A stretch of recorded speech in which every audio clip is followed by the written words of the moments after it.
Dear students, Namaste. I am once again before you for class 9 students with subject history. My topic will be today the reign of terror. The reign of terror, and after that a directory rules France. A reign of terror, and after that a directory rules France. In previous class we have read France abolishes monarchy and becomes a republic.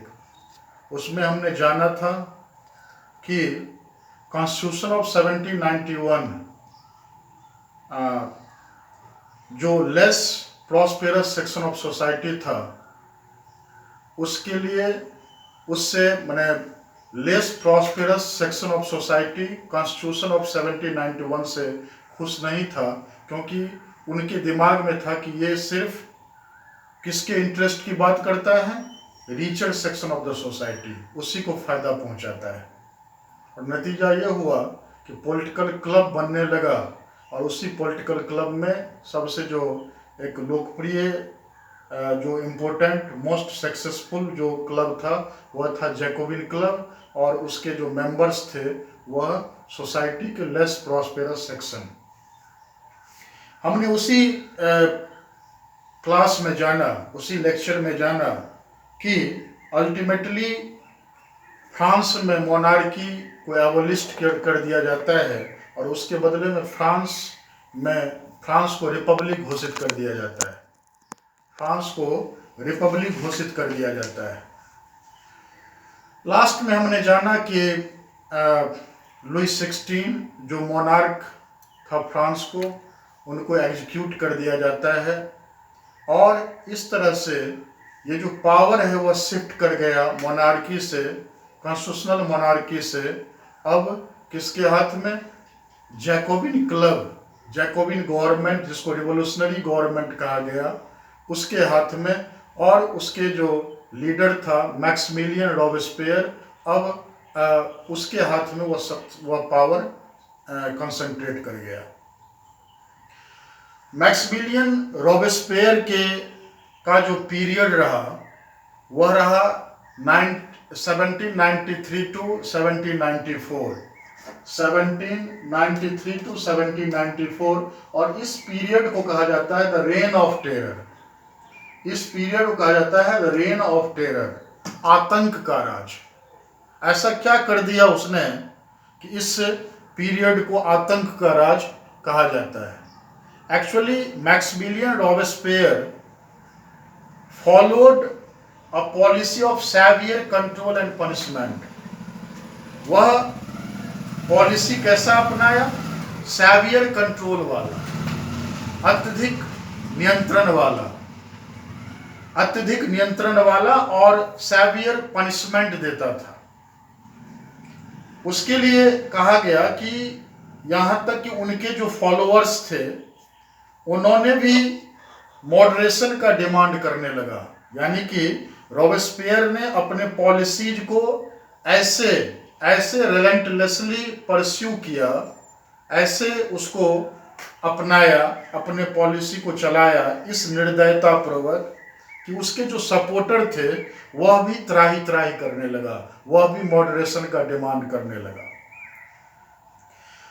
वह उन सभी लोगों को जिनको वह देखता था कि ये क्या है, रिपब्लिक का दुश्मन, all those whom he saw as being enemies of the Republic.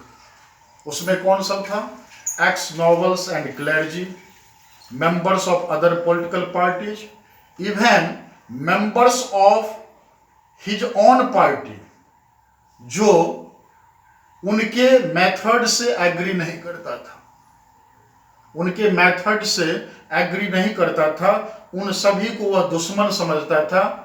उनको क्या करता था, वह अरेस्ट कर लेता था, कैद खाना में डाल दिया, इम्प्रिजन्ड कर दिया, और उसके बाद रिवोल्यूशनरी ट्रिब्यूनल के द्वारा, एक कोर्ट होता था रिवोल्यूशनरी ट्रिब्यूनल, उसके द्वारा वह उस पर मुकदमा चलाया जाता था। रेवोल्यूशनरी ट्रिब्यूनल का काम था ऐसे लोगों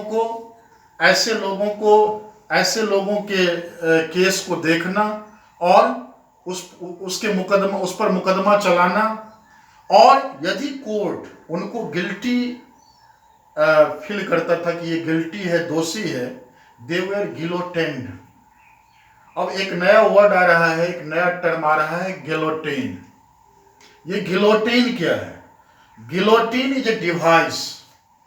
guillotine is a device consisting of 2 poles and a blade, जिसमें 2 पोल होते हैं और बीच में एक ब्लेड होते हैं, और with which a person is beheaded, जिसके द्वारा किसी पर्सन को उसके सर को कलम कर दिया जाता था, उसके सर को धड़ से अलग कर दिया जाता था। तो गिलोटिन क्या था? एक डिवाइस था, डिवाइस। तो इसको जाना, इसका नाम डॉक्टर गिलोटिन ने इसको इन्वेंट किया था, उनके नाम पर इसका नाम, इस डिवाइस का नाम पड़ गया गिलोटिन। अब है कि मैक्सिमिलियन ने बहुत सारे उपाय किए इक्वलिटी को लाने के लिए, समाज में, देश में इक्वलिटी लाने के लिए उन्होंने बहुत सारे उपाय किए, बहुत सारे मेजर्स को अपनाए। उसने क्या किया? Robespierre's government issued laws placing a maximum ceiling on wages and prices. उसने ऐसे कानून बनाए जो वेज और price, maximum ceiling on wages and prices, मजदूरी और किसी सामान का जो कीमत है उसका मैक्सिमम सीलिंग तय किया। Meat and bread were rationed. Meat और ब्रेड जैसे वस्तुओं को किफायती दुकानों के अधीन डाल दिया, उसके दाम को सीमित कर दिया, दाम को कम कर दिया कि सामान्य लोग, less prosperous section of society भी उसको अफोर्ड कर सके, उसको खरीद सके। Peasants were forced to transport their grain to the cities. किसानों को बाध्य कर दिया गया कि आप अपने ग्रेन को शहरों तक ले जाएं, शहरों तक ट्रांसपोर्ट करें, and sell it at prices fixed by the government, और उसको उन्हीं प्राइस पर उसको बेचा जाए जिसको जो प्राइस गवर्नमेंट ने फिक्स कर रखा है। इसके अतिरिक्त the use of more expensive white flour was forbidden. मैदा जैसा उजला जो आटा जो होता था गेहूं का, उस पर रोक लगा दिया कि नहीं, ये एक्सपेंसिव होता था, ये महंगा होता था, जिसको less prosperous section of society उसको अफोर्ड नहीं कर सकता था खरीदने में। And all citizens were required to eat the bread, equality bread. सारे सिटीजन्स के लिए पॉलिसी ला दिया, नॉर्म्स ला दिया कि आप इक्वलिटी ब्रेड ही खाएं। A loaf made of whole wheat, ऐसा रोटी जो साबुत गेहूं का बना हुआ होता था। Equality was also sought to be practiced through forms of speech and address। Speech और एड्रेस में भी इक्वलिटी को अपनाया गया था। जैसे पहले क्या होता था, ट्रेडिशनल कुछ फॉर्म था स्पीच का, और वह था उसमें मॉन्स्यूर एंड मडाम, कारण कि इसके बदले में all French man and woman were henceforth citoyen and citoyenne, यानी कि वह फ्रांस के नागरिक हैं, कोई विशेष पदवी उनका, विशेष टाइटल उनका नहीं होगा। सारे के सारे जो फ्रांस के फ्रेंच मैन एंड वुमन था, वह अब से सिटोयन एंड सिटोइन, यानी कि ऑल वेयर द सिटीजन्स, ये कहलाया। इसके अतिरिक्त churches were shut down and their buildings converted into barracks or offices। जो भी चर्च था उनको बंद कर दिया गया और उनके बिल्डिंग को बैरक्स और ऑफिसेस में कन्वर्ट कर दिया गया। तो इस तरह से आपने देखा कि बहुत सारे उन्होंने उपाय किया समाज में इक्वलिटी को लाने के लिए, लेकिन उसने, मैंने जस्ट बताया कि उसने अपने पॉलिसी को ऐसे निर्दयता पूर्वक फॉलो किया, परस्यू किया कि उनके सपोर्टर भी त्राही त्राही करने लगा और अंततः क्या हुआ, उन पर भी मुकदमा चलाया गया कोर्ट के द्वारा। इन जुलाई 1794 में उनको अरेस्ट कर लिया गया और अगले ही दिन उनको भी गिलोटीन कर दिया गया। तो इस तरह से हमने देखा द रेन ऑफ टेरर। ये रेन ऑफ टेरर ये पीरियड है किसका, मैक्सिमिलियन रॉबेस्पियर का। दूसरा हमारा जो टॉपिक है डायरेक्टरी रूल्स फ्रांस। इस तरह से जैकोबिन के हाथ से सत्ता समाप्त हो गया। जैसे ही जैकोबिन गवर्नमेंट का पतन हुआ, ये सत्ता आ गया किसके हाथ में, समाज के जो वेल्दियर मिडिल क्लासेस था उसने उस सत्ता को, उस पावर को सीज कर लिया। समाज का जो वेल्दियर मिडिल क्लासेस था, सोसाइटी का, समाज का, देश का, उसके हाथ में सत्ता आ गई।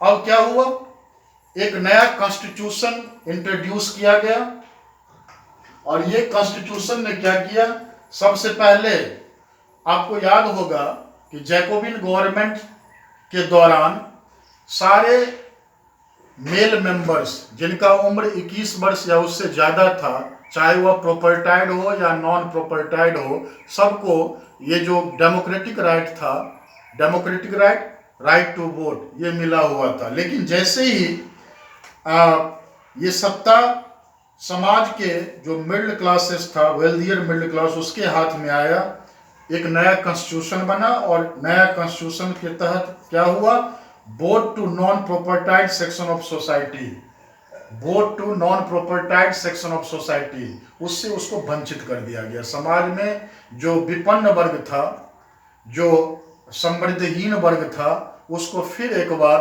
वोट से वंचित कर दिया गया। और ये कॉन्स्टिट्यूशन ने 2 इलेक्टेड लेजिस्लेटिव काउंसिल्स का कंसेप्ट दिया, 2 इलेक्टेड लेजिस्लेटिव काउंसिल्स का कंसेप्ट।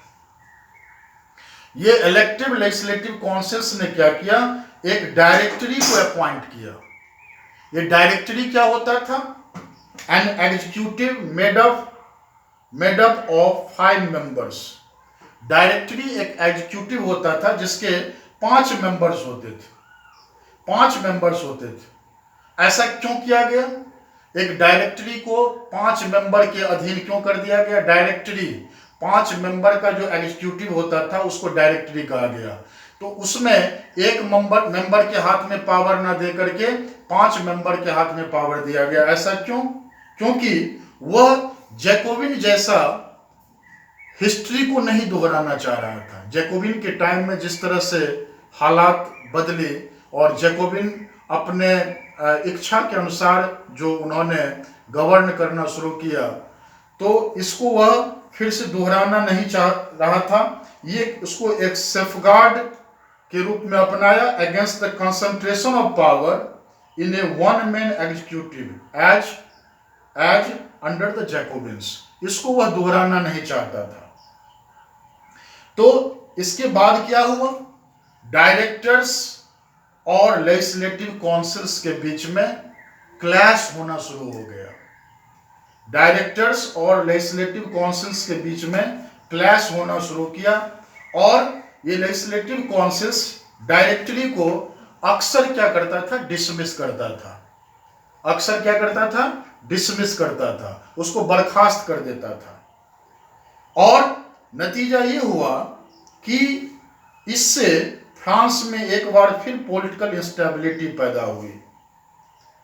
फ्रांस में एक बार फिर पॉलिटिकल इंस्टेबिलिटी पैदा हुई और ये पॉलिटिकल इंस्टेबिलिटी, राजनीतिक अस्थिरता, नेपोलियन जैसे मिलिट्री डिक्टेटर का मार्ग प्रशस्त कर दिया और ये जो शासन, ये जो पावर था फ्रांस का, वह नेपोलियन बोनापार्ट के हाथ में चला गया।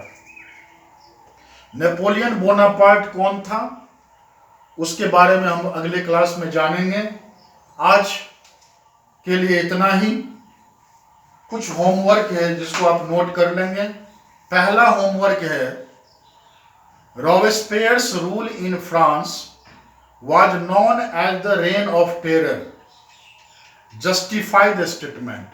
नोट कर लेंगे, Robespierre's rule in France was known as the reign of terror.